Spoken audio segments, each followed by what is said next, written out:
Hello बच्चों। Hello ma'am. तो बच्चों आज हम तुम लोग को संख्याओं को शब्दों में लिखने का तरीका बताएंगे किस सारणी के माध्यम से। किस माध्यम से? सारणी के माध्यम से। एक बार सारणी समझ लो, फिर कोई भी संख्या होगी वो बहुत ही आसानी से लिखना जान जाओगे। ठीक बेटा? तो चलो देखते हैं। देखो बेटा, जैसे ये सारणी लिखी है, ठीक, और ये संख्याएं लिखी हैं। अब इसको कह दिया जाए कि शब्दों में कैसे लिखना है। छोटी संख्या होती है तो वो तो सब लोग लिख लेते हैं, कोई बड़ी संख्या मिल जाए तो उसको शब्दों में कैसे लिखोगे। तो सबसे पहले तो सारणी समझ लो। ये सारणी बनी है और भी आगे जा सकती है। जैसे ये देखो, कभी भी संख्याओं को हम इकाई से पढ़ना शुरू करते हैं, ठीक। तो इधर से इकाई, दहाई, सैकड़ा, हजार, 10,000, लाख, 10 लाख, करोड़, 10 करोड़, मिलियन, यानी कि आगे और बढ़ता चला जाएगा। ठीक बेटा? तो अब ये देखो, जैसे संख्याएं लिखी हैं तो इधर से लिखना शुरू करते हैं। इकाई किधर से होता है? पीछे से। तो इधर से एक एक संख्याओं को एक एक कॉलम में लिखते चले जाओ। देखो किस कॉलम तक संख्याएं पहुंच रही हैं। जैसे 0 लिखा है बेटा, तो 0 लिखा है तो इधर 0 लिख दो, ठीक। फिर लिखा है 4 तो फिर 4 लिख दो। फिर 6 लिखा है 6 लिख दो। फिर 5 लिखा है 5 लिख दो। फिर 2 लिखा है तो 2 लिख दो। फिर 2 लिखा है फिर 2 लिख दो। फिर 1 लिखा है 1 लिख दो। 4 लिखा है 4 लिख दो। 1 लिखा है 1 लिख दो। देखो सभी संख्याएं सभी कॉलम में एडजस्ट हो गई। ठीक बेटा?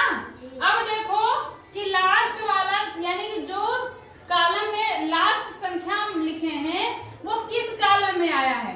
तो किस कॉलम में आया है? 10 करोड़। 10 करोड़ में आया है।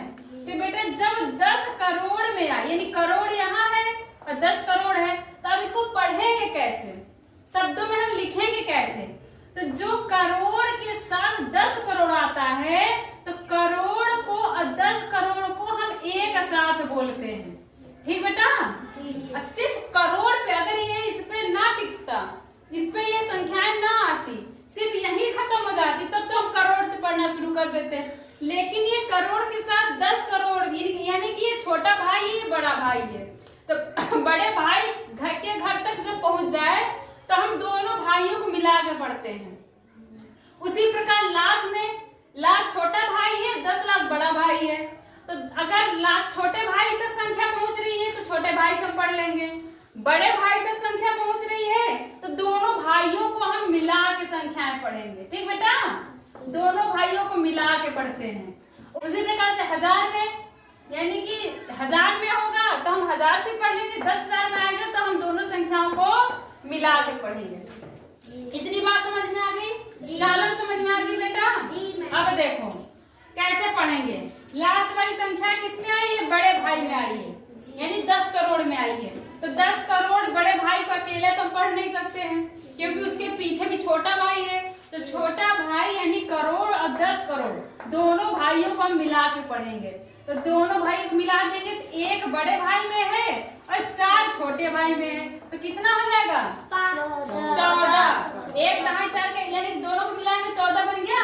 तो 14 और दोनों को मिला देंगे तो क्या हो जाएगा? हम पढ़ेंगे करोड़। दोनों करोड़ ही तो है, ये करोड़ है, ये 10 करोड़ है। और दोनों भाइयों को मिला के पढ़ेंगे तो क्या पढ़ेंगे? करोड़। तो क्या क्या लिखेंगे? देखो 14 तो लिखेंगे यहाँ पे 14 करोड़। अब देखो, अब यहाँ पे एक 10 लाख में है और 2 लाख में है। फिर दोनों भाइयों में आया है तो दोनों भाइयों को मिला के पढ़ेंगे तो एक दोनों को मिला देंगे तो क्या हो जाएगा? 12। और दोनों को मिला के पढ़ेंगे तो क्या पढ़ेंगे? लाख। तो 14 करोड़ 12 लाख। 12 लाख। अब देखेंगे बेटा, अब देखो इसमें भी वही कहानी है। इसमें भी दोनों भाइयों में है, 10,000 में भी है और 1000 में भी है। तो फिर दोनों को मिला देंगे, यानी कि जहां जहां पे 10 वाला नाम आए, 10,000, 10 लाख, 10 करोड़, तो उसको दोनों भाइयों को मिला के पढ़ेंगे। ठीक? तो ये 10,000 और 1000 दोनों भाइयों में आया है तो दोनों भाइयों को मिला देंगे, यानी मिलाएंगे तो क्या हो जाएगा? 25। और किस वाले भाई में आया? 1000 वाले में आया है। तो क्या पढ़ेंगे? 25,000। 25,000। अब क्या है? 6 है तो और ये सैकड़ा में तो बोलेंगे 100। तो 600। अब देखो दहाई में 4 है, इकाई में 0 है, तो 4 दहाई 0 का क्या बनता है 40। तो 640। इस प्रकार से हम संख्याओं को हम शब्दों में लिख लेंगे। दूसरी संख्या देख लो, दूसरी संख्या जैसे लिखा है पीछे से लिखना फिर शुरू कर दो। 3 है तो 3 लिख दो यहाँ, 4 है तो 4 लिख दो यहाँ, फिर 5 है तो 5 लिख दो यहाँ, फिर 2 है 2 लिख दो यहाँ, फिर 6 है तो 6 लिख दो यहाँ। ठीक बेटा। अब देखो ये यहाँ तक नहीं पहुंची, जितनी संख्याएं हो बस पीछे लिखना शुरू करो। संख्याओं को पीछे से लिखना शुरू करो, यानी इकाई से, और जिस कॉलम तक पहुंचे बस उसी कॉलम तक लिख के छोड़ दो। फिर उसके बाद से मिला किस कॉलम तक पहुंची है। देखो 6 लास्ट संख्या है, किस कॉलम में पहुंची है 10,000 में। हम क्या बोल रहे हैं कि जहाँ पे 10 वाला नाम आ जाए और जिसके साथ जिस भाई का नाम आया 10 है, किस भाई का नाम आया 1000, तो 10,000 बड़ा भाई और 1000 छोटा भाई, यानी दोनों भाइयों को मिला के पढ़ेंगे। तो 6 और 2 दोनों भाइयों में आया है, 6 और 2 मिलकर क्या हो जाएगा 62। और किस भाई में आया 1000, क्या पढ़ेंगे 62,000।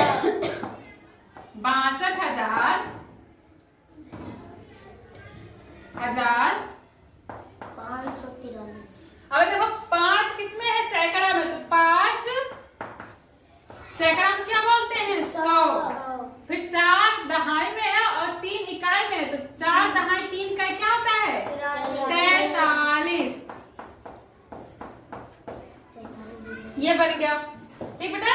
तो अब देखो बेटा तीसरी संख्या कैसे, तीसरी संख्या कैसे लिखेंगे, पीछे से लिखना शुरू कर दो। जैसे 2 है तो 2 लिख दो, 3 लिख दो, फिर 4 है तो 4 इसमें लिख दो, 5 है तो 5 इसमें लिख दो, 2 है तो 2 इसमें लिख दो, और 6 है तो 6 इसमें लिख दो। देखो बेटा लास्ट वाली संख्या किस कॉलम में खत्म हुई है, लास्ट वाली संख्या लाख में खत्म हुई है। तो लाख में सिर्फ खत्म हुई है, 10 लाख में नहीं खत्म हुई है। तो अब सिर्फ लाख यानी सिर्फ छोटे भाई में खत्म हुई है, तो सिर्फ हम किस पे पढ़ेंगे लाख से पढ़ेंगे। तो 6 लाख।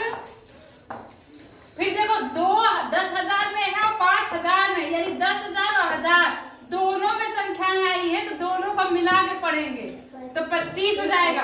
तो 25,000।